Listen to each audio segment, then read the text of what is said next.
welcome back to my channel. Hope you've all had a wonderful day. Today's video is my reading wrap up for September. So I had 5 books on my Lucky Dip TBR. And yeah, let's get into it and you'll see how I did. So the first book I actually finished, I don't have it to show you, was by Brian Jakes, and it was Mossflower, which was the second book in the Redwall series. As I said to you guys in my TBR video, I don't have it as a physical book, so I did have to borrow it off of Scribd and listen to it on that, and I really enjoyed it, but I did only give it 3 stars because I didn't love it as much as I loved Redwall, which is the first book, but it was okay. It was really good. I liked the storyline, I just didn't love it as much as I loved Redwall. So there's that one. The next one that I actually read, and I do have it here, was one of the Pop Larkin Chronicles by H.E. Bates. So the first one I read was The Darling Buds of May, which is the first one in the series. I didn't go on to read any of the others, although they're only a couple of hours long on audiobook.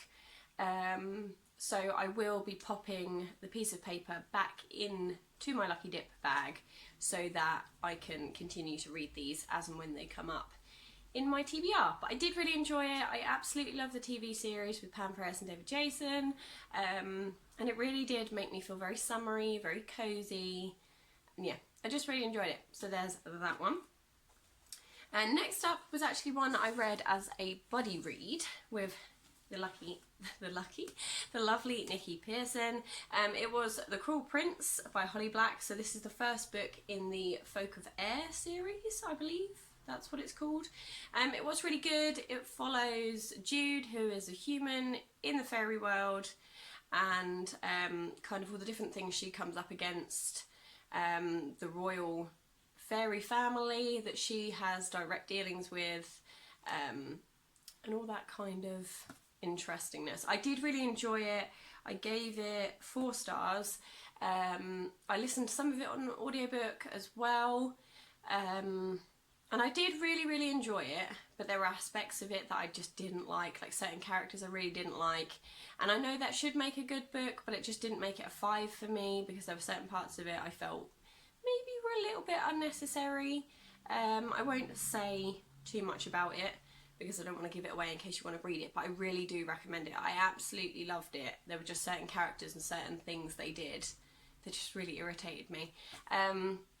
But I loved it. I believe me and Nikki are moving on to The Wicked King, which is book 2 this month, and I'm really excited for that. So yeah, there's that one.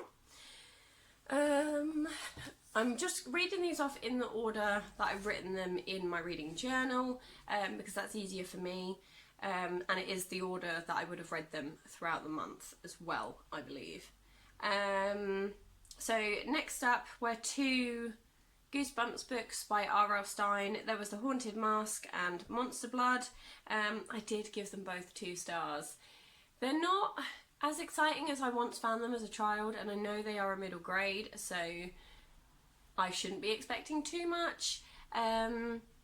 But I actually find the lady that I listen to that does the audiobook for them, her voice I just can't get along with. I think that does put me off a lot of the story. But no, I do like them. I am working my way through the original Goosebumps stories. But yeah, they just got 2 stars for me. So yeah, there's those.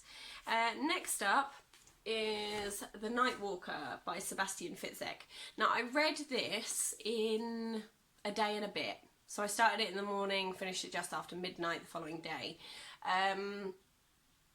I really liked it, I have to say. So it follows Leon, who has, let's find the right word. Yeah, he sleepwalks or night walks, and the premise of the book is that there is a part between being awake and being asleep that you are almost conscious, and you do things that you just don't remember in your awake or asleep state. So there's that point in the middle. I did think it was really good. There was a twist at the end that I just did not see coming at all. And then from then there was again another twist I didn't see coming, and I almost felt like we could have done without that final twist, because it just threw me off. It made the entire of the novel that I just read really confusing, and I felt like it didn't need it. And there's a little bit of a cliffhanger at the end, a little bit like Shutter Island, where you're not sure whether they're awake, whether they're asleep, what kind of state of mind Leon is in. And I found that really interesting, because it's one of those ones where you kind of make up your own mind, and what fits your story of it in your head better. So yeah, I really, really enjoyed this one. I would say that if you're going to read it yourself and you don't want that extra twist, then maybe just leave out chapter 42, because the book is absolutely fine without it. But I did really, really enjoy it. I won't be hanging on to it because I feel like now I know the story, I probably won't be able to read it again with the same enjoyment, but I thought it was fabulous. And I did give it 4 stars. So yeah, it was pretty good. There's that though. And then lastly, was Jenny Han, To All the Boys I've Loved Before. Now I have seen both Netflix films of this. I absolutely love the films. The book, not so much. I gave it 3 stars, and that was pushing it for me, I'm afraid. Lara Jean I didn't mind. I've read quite a lot of reviews of people not being able to get along with Lara Jean and the way she behaves. Her I could get on board with. Her sister, Margot, I couldn't stand the whole way through the book. Every time she was involved in a section, I wanted to skip it. I really didn't like her character, whereas in the film she's not quite like she is in the book. There were a couple of references to cancer that I didn't like. I'm trying to remember exactly what the reference was. I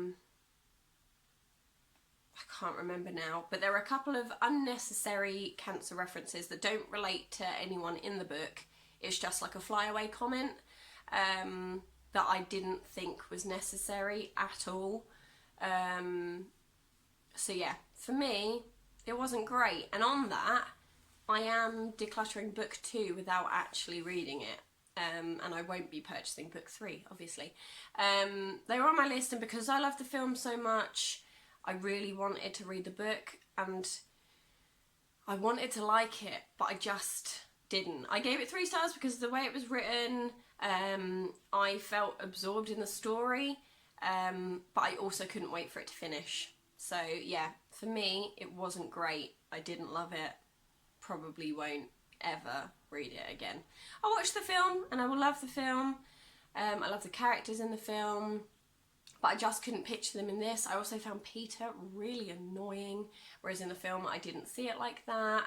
There were aspects of it that were very different, which usually happen between a film and a book adaptation, but yeah, I didn't love it at all. So yeah, there's that. And then obviously the final book I was meant to read was by Nicholas Sparks, and it is Nights in Rodanthe. I actually left it at my mum's, so I don't have it here to show you. I didn't manage to finish it before the 1st of October. I think I just got slightly absorbed in the other books. I found To All the Boys I've Loved Before quite a tricky read to get on with. Yeah, I just didn't really have time to fit it in, or I had time but I just didn't manage to do it, unfortunately. So yeah, that one I did not finish. So I only finished 4 of my set out TBR, which is fine by me. I did say in my Lucky Dip TBR first video that if I didn't finish a book, it would then roll into the next month. However, I'm just not going to be able to do that. I don't find it useful. So I think if I don't get to it, it is probably just going to go straight back onto my shelf, which I am fine with. I will pick it up at a later date, and that is okay with me. I just don't have the time at the minute with the way I want to do my TBR to keep rolling them in. Obviously when we were in lockdown, I was sat here and I could finish a book in 2 days, and I think the highest TBR I had at one point was like 17 to 20 books. Now I'm sort of averaging 6 or 7, and a lot of those are short, snappy kind of 2-3 hour things that are on Scribd. So yeah, I think I will roll Knights and Rodents back onto my shelf when I pick it up from my mum's. And then I will just pop the piece of paper back in the Lucky Dip bag to access at a later date. But yeah, that's everything from me. I really hope you guys enjoyed this wrap up.